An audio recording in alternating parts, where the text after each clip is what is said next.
Asik. Oke, cipok tangan dulu. Salah. Cipok tangan dulu. Orang yang hormat. Halo.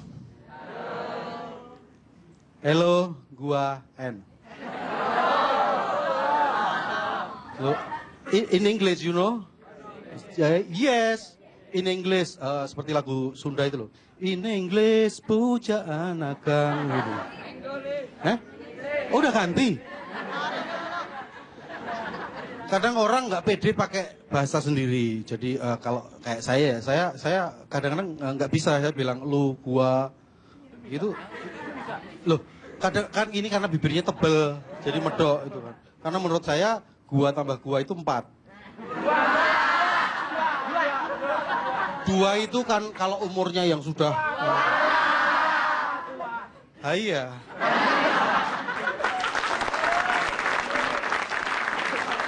Tapi bukan berarti terus lu tambah lu 6, enggak, jangan diterusin. Makanya minum obat biar nggak teluh. Iya. Loh, benar loh. Kadang-kadang ngapain sih kita malu menjadi diri sendiri? Karena menurut saya menjadi diri sendiri itu keren. Setuju nggak? Kalau nggak setuju ya, iya. Apalagi kadang-kadang kalau kita bilang keren menjadi diri sendiri, dan lebih keren lagi adalah ketika kita menghargai hak orang lain. Betul ya? Apalagi perempuan. Bayangkan kalau kita mengambil haknya perempuan, jalannya susah. Loh, haknya diambil. Kadang-kadang kita nggak mau menghargai orang lain, hak orang lain. Salah satu contoh, ketika buat baju. Iya. Ketika kemarin ya ada berita kenceng itu, ada Mas Farhad Abbas, Bang Rhoma Irama mencalonkan diri sebagai calon presiden itu ya. Banyak yang nyinyir, loh ngapain? Nggak boleh dong nyinyir. Harusnya kita patut bangga dan memberikan hak, karena itu hak warga negara patut dihormati. Oke, cipok tangan dulu lagi dong. Salah. Harus dihormati, benar, serius. Kalau nggak serius ya Taurus.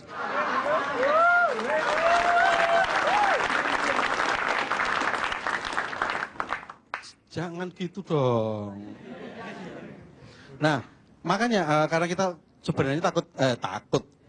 Ini gara-gara plesetan. Patut berbangga karena Bang Rhoma sudah membawa musik Melayu ke dunia internasional. Tepuk tangan dong. Salah satu contohnya ada lagunya Bang Rhoma. Loh lah iya. Kok gak nyambung? Ada lagunya Bang Rhoma yang sebenarnya itu lagu barat yang diilhami lagunya Bang Rhoma. Lagunya Elvis Presley, you know.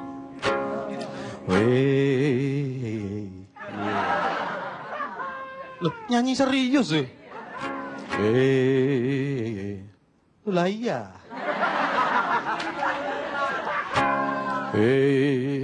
One for money, two for the show, three to get ready, no go get to bujangan, no. Itu ada lagi ini lagunya siapa ini? Pasti ada yang tahu.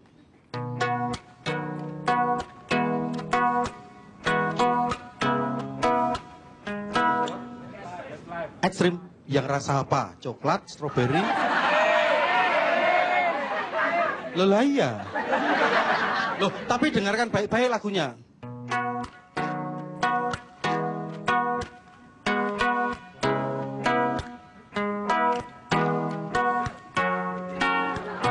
Kalau terlalu banyak begadang, segala penyakit akan mendaratkan. Melayu dari Bang Rhoma. Belum lagi tahu lagunya Maroon 5? Yang salah satunya apa? Dari 5 itu satunya apa? Oh, Maroon 5 itu bukan, oh nama band. Ini salah satu. Oh,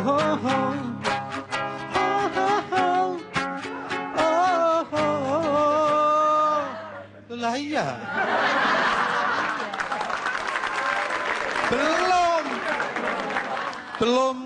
Belum gua ada 5. Lah iya. Oh, oh, oh, oh.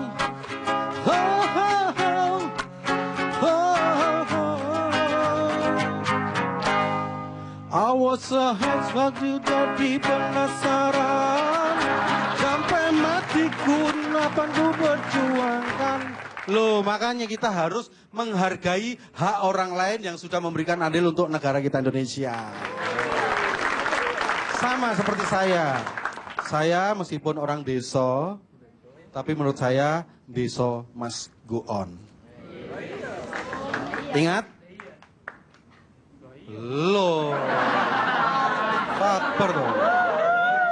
Loh, lah iya. Ingat ya, intinya kita berkarya itu bukan karena uang, tapi uang itu karena kita berkarya. Jangan pernah protes jika tidak tahu proses, apalagi progres. Saya Nabatas, terima kasih, selamat malam.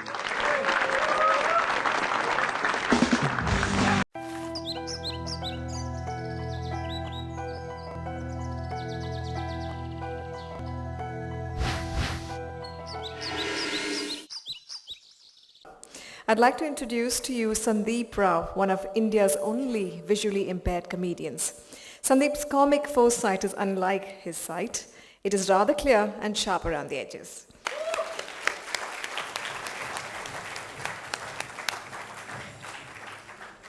Hello. Hi, good evening, good evening. Can we, just start with, can we get a big round of applause for everyone you've seen this evening?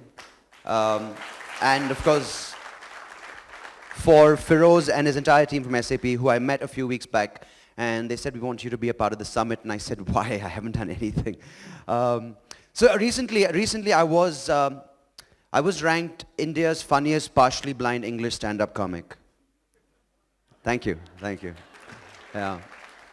Then I realized I was the only one. So, oh, thank you, sir. It's lovely being here, honestly speaking.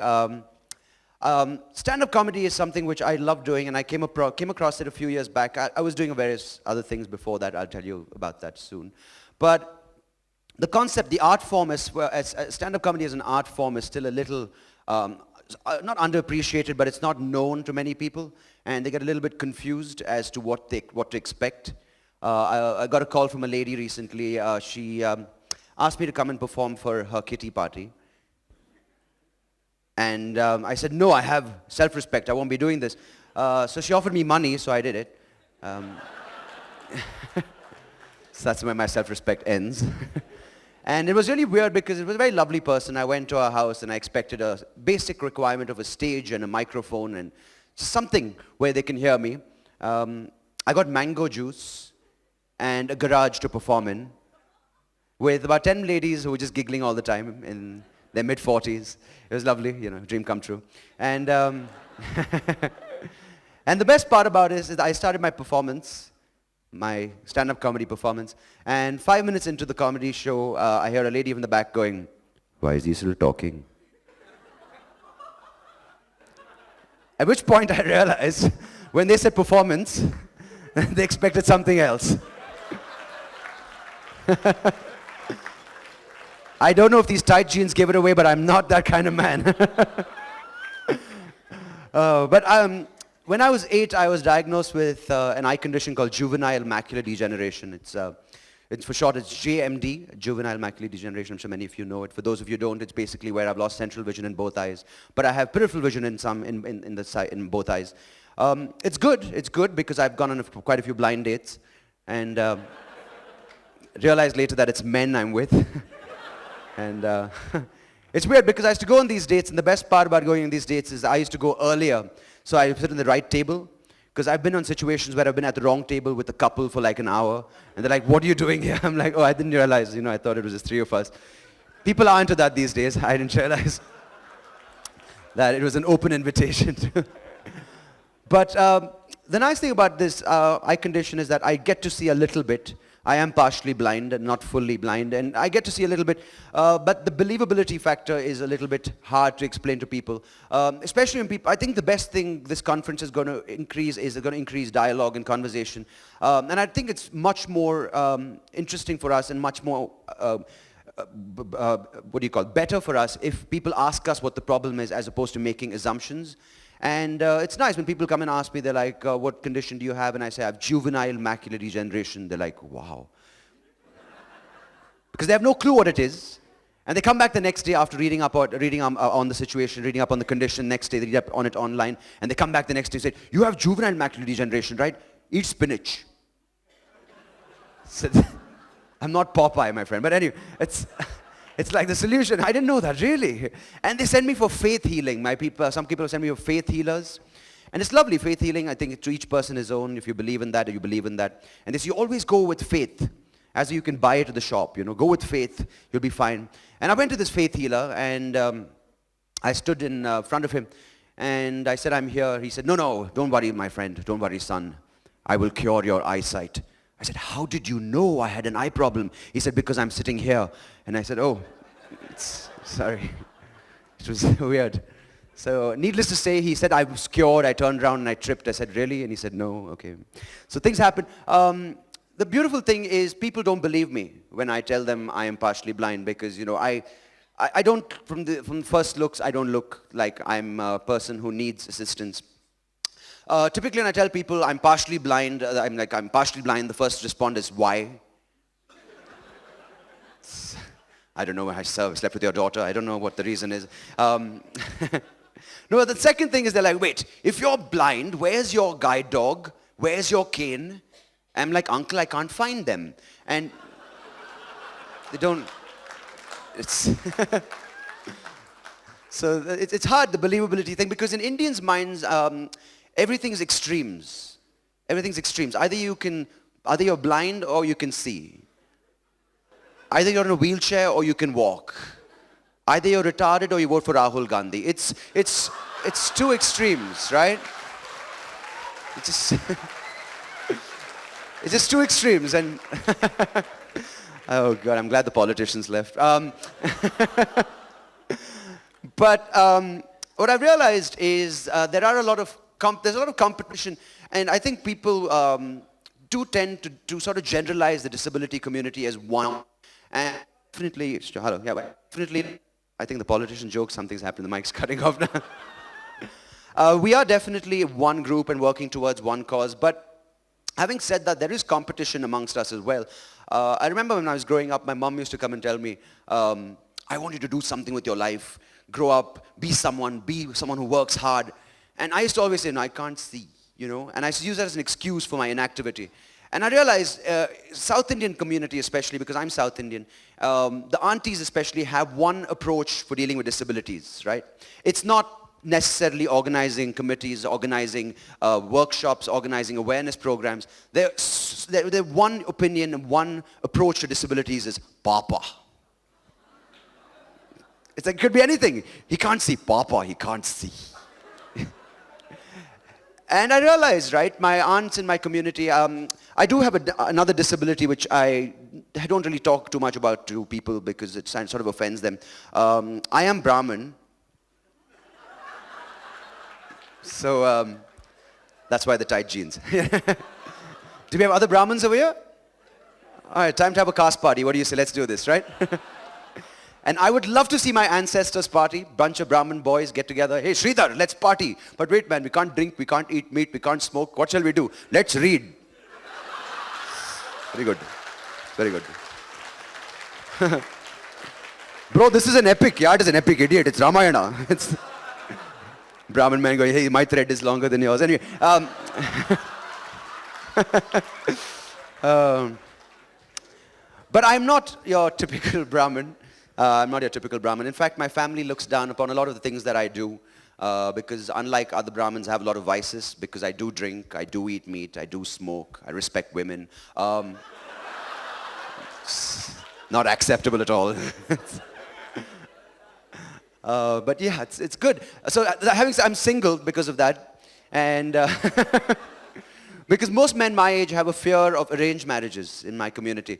But strangely, in my community, no one's ever approached me. I don't know whether it's because lack of scope or lack of horoscope. I don't know what it is, right? But my aunt still, because it's inbred in them to find me a girl. So they feel that it's just because I have one disability, it's their responsibility to find me another girl with any other disability on the planet. It doesn't have to match. But I don't know why they do that. But anyway, so I finally did take up comedy, and I suppose the lack of being single. I'm single, so I just do comedy. It's insecurity personified with attention. It's lovely. What I realize is many comics have the fear of coming up on stage and not getting a laugh. I have a much more important fear and much more larger fear, and that's not to find the mic. So what I used to do is I used to ask the organizers to put a white tape on the mic stand. And so that will help me find it with the spotlights and all that. And I stopped doing that because I started making a habit out of it. And I started putting this white tape on my girlfriend so I couldn't find her in public places. And she wasn't too happy with this, right? Because it's really weird. And so the thing is, I wasn't expecting to do stand-up comedy today. I was in fact supposed to help with the auction. But anyway, this is... and I asked Feroz, should I be clean? And he said, a little bit, you know. And so maybe I've already crossed the line, Feroz, but I'm sorry. I did a bunch of things. When I was in India, I think my mum always had an intention of sending me abroad because I think the education system in India still has a long way to go to get to the power of the United States and the UK and Europe in general, I suppose. Because in my school when I was growing up, my entire school's approach to disabilities was extra time for our exams. Irrespective of the disability, irrespective of what the problem was, extra time. It's like, how about I in fact went to get into law admission at the University Law College in Bangalore, and I met the principal of the law college, who was quite a nice person, and he said, no problem, Mrs. Rao, we'll take care of your son. We'll provide scribbler for him. I said, you mean scribe, sir? He said, no, scribbler, I'll give. So my mom did send me abroad, and like other mothers, she had a dream of sending her son to the UK. I think a lot of Indian parents had this dream of saying, I want my child to go to Oxford, to Cambridge, to speak like this, come back, not get a job. It's a dream, right? My mom had a similar dream, but she got her geography a little wrong. Because she sent me to study all the way at the University of Wales in Swansea. Thank you, a few people already laughing at my academic prowess. For those of you who don't get that reference, it's like telling your child you love them, you have a lot of dreams for them, a lot of hopes for them, then end up sending them to IIPM. It's not going to work. The best situation in that, you might get a ponytail. I'm just saying. But I did get my degree there in political science, beer, and sociology. The second one was the best. There's a double major in that. And so I got my degree in political science and sociology and moved back to India and did what every other political scientist and sociologist does. I joined the IT industry. Yeah, it was lovely. Because I did a bunch of jobs before, before the IT industry as well. I, in fact, worked in radio for a while. And then I realized I was asked to be a voiceover artist for many of these ads you hear on radio. And I got extremely offended because the quality of the ads we have on radio in India are awful. In fact, recently I was in the car and I heard a radio for these jewelers in Bangalore called Sri Krishna Chetty and Son Jewelers. And they're having a sale in their store, and this is how the ad went. It said, Sri Krishna Chetty Jewelers and Sons presents to you the Pearl Harbor promotion.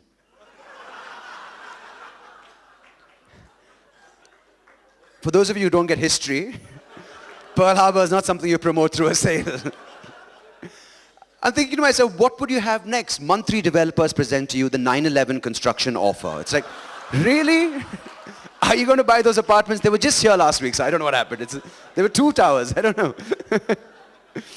And because we deal with a lot of people in India especially who are trying to make a difference, but at the same time they have no clue what they're supporting, right? I think I'd lovely to see all of you here today because I think most of you are here for the right reasons. But I see a lot of people who come for the shows of mine when I do it in art galleries. And they're a little presumptuous. In fact, I think they're just there to be seen on page 3 and drink white wine, I suppose, which they call Pinot Noir, which I don't have no idea what that is. And I, in fact, overheard a couple the other day at an art gallery, and the wife was describing the painting to her husband in artistic terms. And I was just overhearing because that's what I like to do. And she was like, darling, look at that painting. Doesn't every brushstroke remind you of how the artist was violated as a child by a goat? doesn't the canvas represent the mindscape of the landscape? That is our dreams, that is our future, that is our hope. And I turned around and said, dude, I think that's the wall. I can't see, but you guys are obviously looking at the wrong thing, you know. But finally what I ended up doing is that I did join the IT industry. And honestly speaking, it's really nice to see what SAP is doing here today, because they aren't just an IT company, they're offering themselves to be a lot more than that. Because unlike other people, I had a very bad experience in IT because I work for a terrible company. Unfortunately, I can't tell you the name up on stage this evening. Microsoft. No, that's just a joke, that's just a joke. It was Satyam. Anyway, no, the reason I hated my job is because I was hired to be a copywriter for the IT industry. Thank you, sir. No one had a clue what I did at that office. People would come up to me every day and say, wait, Sandeep Rao, you're that copywriter. I said, yes, I am. By any chance, are you that guy who writes copyright 2012 at the bottom of the website? And I'd look at him with love and say, if I did that, it'll be more work than I actually do.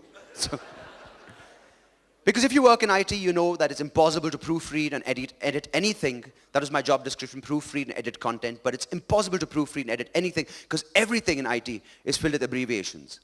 Like, I would get requests for work in emails every day that would go, Dear Sandeep, PFA PDF.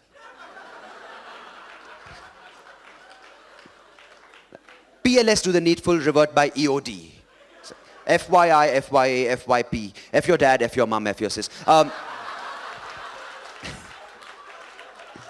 VP, VVIP, VD, VVID, return ASAP, TK regards sincerely, best wishes Rakesh. PS, hope that makes sense. But what I'm really glad, and I'm going to say these last few things before I go, is it's really nice to see all of us getting together to make some sort of difference, even if it's a dent in India, because I think even though it's a lot more support in foreign countries with the infrastructure, I really feel in India it's still people still don't know what to expect, right? Because I think we need to educate people into disabilities. In fact, I was flying to Bombay the other day, and at the airport, I asked the lady at the counter, I said, excuse me, madam, I'd like some assistance. I'm partially blind. Can I get some assistance to get to the aircraft? She said, no problem, sir. I'll give you a wheelchair. So it's these kind of situations which make it a little bit weird. Because the thing is, I did live in America, and they do have a support system there. And honestly speaking, I'm glad I was born in India, even though we didn't have many good things in school with support, but I had a great family who supports everything I do. But I could get away with everything in India being a partially blind person. I drove in India for 5 years, and no one could tell. No one would tell. And the beautiful thing is I actually drove, and the reason I stopped is, fortunately, it wasn't too bad, but I actually stopped one day because I met with an accident. I crashed my car into a stationary Jeep. And that was quite embarrassing. I didn't get hurt, no one got hurt. But I think what was more embarrassing was that particular Jeep belonged to a Christian missionary. And the next day I went to pay for the damages, and the man said, son, don't give me your money. Let Jesus show you the way.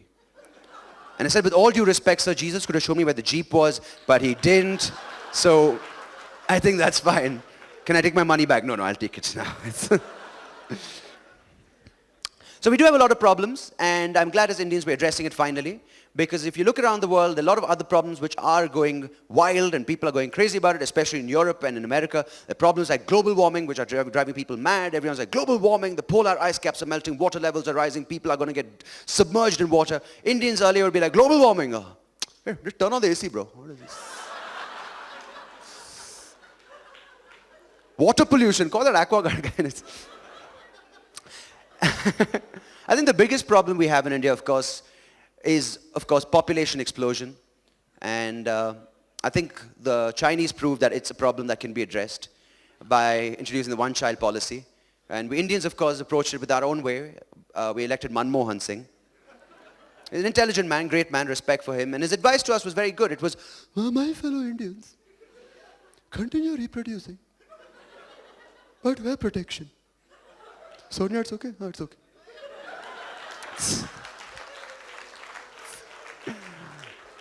I hope my mic doesn't get cut off now. Last joke. No, in fact, it makes sense. Protection, prophylactics does prevent, of course, childbirth. But my problem is that India's growth rate in population is increasing at an extremely rapid rate. But while this is happening in India, in Western countries, Norway, Finland, Sweden, Denmark, the population growth rate has dropped at a drastic rate. I don't know if you've noticed, but these are cold countries. It's just logic. When cold, friction, heat, right? Just, it's logic. Thank you, madam. She's like, of course it is. Because we Indians don't follow logic. Have you seen Tamil Nadu? Height of summer, 48 degrees Celsius, 98% humidity. The man goes over his wife, "Enna pandra, nalla irukku." No, it's not. Indians don't follow logic. The reason why I bring this up, it's not to embarrass or offend anyone. The reason I'm worried about this problem is because if these Western countries continue at such a dropping growth rate, and we Indians continue at such an increasing growth rate, ladies and gentlemen, the day is not very far when even reproducing gets outsourced to India. Thank you. That's my time. I've been Sandeep Rao. Thank you very much. Thank you.